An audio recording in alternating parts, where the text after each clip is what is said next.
আসসালামু আলাইকুম। আমি বর্তমানে দাঁড়িয়ে আছি শাহপুরদ্বীপ কুনারপাড়া 8 নম্বর ওয়ার্ডে। আমার পাশে যারা দেখতেছেন, এদের বাবা কয়েক বছর আগে মালয়েশিয়া গেছিল। গুরুফার মধ্যে হঠাৎ মধ্যে ঘুম থেকে উঠে দেখে এদের বাবা এই পৃথিবী ছেড়ে চলে গেছে।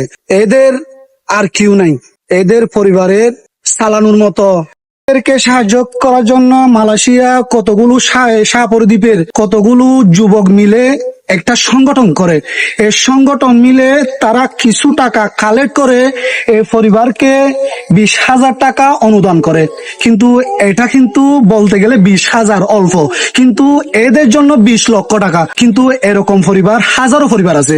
আমরা যদি চাইলে প্রবাসে যেমন মালয়েশিয়া আছে, সৌদি আরব আছে, অন্য দেশ আছে, আমরা শাহপরদ্বীপের অনেক মানুষ আছি, আমরা চাইলে কি করতে পারি, এরকম একটা সংগঠন করে যারা অসহায় দরিদ্র পরিবার আছে তাদের পাশে আমরা যদি দাঁড়াতে পারি বা সাহায্য করতে পারি, অনেক উপকার হবে।